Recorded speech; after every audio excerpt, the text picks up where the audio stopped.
Sahab was mentioning the event of Sayyidina Umar radiallahu ta'ala anhu. And when he was going, and notably, where was he headed to? The Prophet sallallahu alayhi wasallam.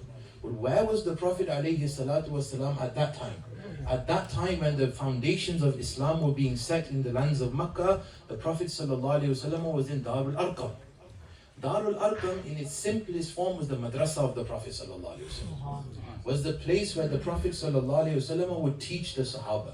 He would teach the deen to them. He would tell them the ahkam of Islam. He would teach them how to be as Muslims. He would teach them the divine revelation that would come. In other words, what we see in the example of the Prophet ﷺ, that when you want to set a community for the future, you start with the first brick of knowledge. Ilm. Darul Arqam was a place of knowledge. And through that knowledge, tarbiyah of their akhlaq was done. Tarbiyah of the Sahaba was done. The general understanding of the society was built from that one madrasa. And now this is a question for all of us, that what do we wish to achieve from this place? My suggestion, and it's a humble suggestion, is again that we take from the lessons of the Prophet sallallahu alaihi wasallam. Because even when the Prophet alayhi salatu wasallam establishes himself, and we see that the lands of Makkah were a time of difficulty, but the lands of Medina were a time of prosperity.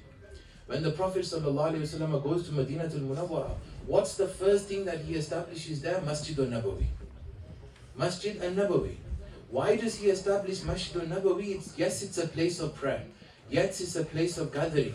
But first and foremost, it's a place of teaching knowledge.